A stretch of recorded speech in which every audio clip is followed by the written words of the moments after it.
हिला देने वाली हुज्जत। हम तहजीब के वारिस हैं, लेकिन अगर हमारी जमीन, हमारे लोग और हमारा हक छीना जाएगा तो हम सिर्फ बातचीत नहीं, मुकाबला भी करना जानते हैं। और ये जंग सिर्फ ईरान की नहीं, इंसाफ, कानून और पूरी इंसानियत की है। जनाब सदर, मिस्टर प्रेसिडेंट, माजिज हजरात, मैं अब्बास अरागची हूँ, ईरान का वजीर खारजा, विदेश मंत्री। ईरान एक अमन पसंद, शांति प्रिय मुल्क है जो दुनिया की सबसे पुरानी तहजीबों में से एक है। हमारा देश इंसानियत, संस्कृति और अखलाक, नैतिकता के मैदान में एक बड़ा योगदान देता चला आया है। मगर आज यही मुल्क, जिसकी आबादी करीब 10 करोड़ है, एक बेहद खतरनाक और जालिमाना हमले का शिकार है, उस रेजीम इसराइल की तरफ से, जो पिछले 2 साल से फलस्तीन में बेगुनाहों का कत्लेआम कर रहा है और अपने पड़ोसियों की सरजमीन पर जबरन कब्जा जमाए बैठा है। ख्वातीन व हजरात, मैं इस मुअज़्ज़ज़ मंच पर इसलिए खड़ा हूँ ताकि आप सबको इस बात की याद दिला सकूं कि इंसाफ और इंसानियत की जो जिम्मेदारी आप सब पर है, वो अब निभाने का वक्त आ गया है। इसराइल ने ईरान पर बिला वजह हमला किया है, जो कि यूएन चार्टर के आर्टिकल 2.4 की खुली खिलाफ वर्जी है। इस हमले ने इस काउंसिल के उसूलों और इंसानी हकों की बुनियाद को ललकारा है। ये जंग हम पर जबरदस्ती थोपी गई है 13 जून शुक्रवार की सुबह से, जब इसराइल ने अचानक हमले शुरू किए। हमारे ऑफ ड्यूटी फौजी अफसर, यूनिवर्सिटी के प्रोफेसर और आम जनता सभी को निशाना बनाया गया। सैकड़ों ईरानी मारे गए और बहुत से जख्मी हुए। हमले में रिहायशी इमारतें, अस्पताल, स्कूल और पब्लिक इंफ्रास्ट्रक्चर भी तबाह कर दिए गए। हमारी परमाणु न्यूक्लियर फैसिलिटीज पर भी हमला किया गया, जबकि वो IAEA international atomic energy agency की निगरानी में है। और वैसे भी इंटरनेशनल कानून के मुताबिक इन पर हमला पूरी तरह से मना है।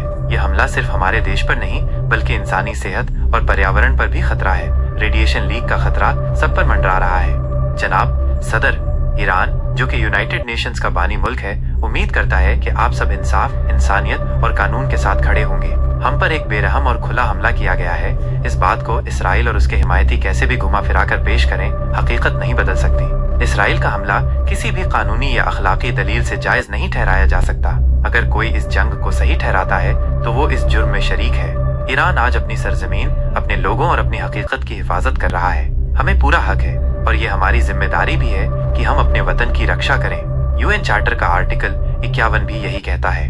अजीज साथियों, इसराइल की इस गैर कानूनी घुसपैठ की वजह से आज पूरे इलाके का अमन और कानून खतरे में है। इसराइल खुलेआम जंग के जुर्म, वॉर क्राइम्स और इंसानियत के खिलाफ जुर्म, क्राइम्स अगेंस्ट ह्यूमैनिटी कर रहा है। फलस्तीन में जो जुल्म इसने बरसों से किया, अब वही हथकंडे ईरान के खिलाफ भी इस्तेमाल कर रहा है। 1949 के जेनेवा कन्वेंशन की ये सरेआम खिलाफ वर्जी है। जनाब सदर, स्विट्जरलैंड, जो जेनेवा कन्वेंशन का रखवाला है, उसकी भी एक बड़ी जिम्मेदारी बनती है। हर मुल्क जो 1949 कन्वेंशन का हिस्सा है, उसे कॉमन आर्टिकल 1 और 3 के तहत अपनी जिम्मेदारी निभानी होगी।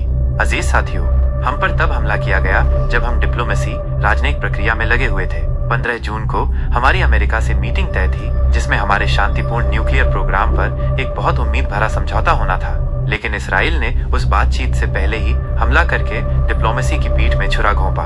ये सिर्फ ईरान का मामला नहीं, ये पूरे यूएन सिस्टम और इंटरनेशनल लॉ की बुनियाद पर हमला है। अब बिल्कुल साफ बात, अगर हमने पिछले 80 साल में इंसाफ, इंसानियत और अमन के नाम पर जो सिस्टम्स बनाए, उनका कोई फायदा है, तो आज उसे साबित करने का वक्त है। अब खामोशी कोई विकल्प नहीं है। अगर आज आपने कुछ नहीं किया तो आने वाला वक्त सबको पछताने पर मजबूर कर देगा। इस जंग के असरात सिर्फ ईरान तक महदूद नहीं रहेंगे, पूरा इलाका और उससे आगे की दुनिया इसकी चपेट में आएगी। और इससे भी बढ़कर यूएन और इंटरनेशनल लॉ का पूरा ढांचा हिल जाएगा। आज इंसानियत के लिए एक इम्तिहान का लम्हा है। एक तहजीब और अमन पसंद मुल्क पर नाजायज जंग थोपी गई है।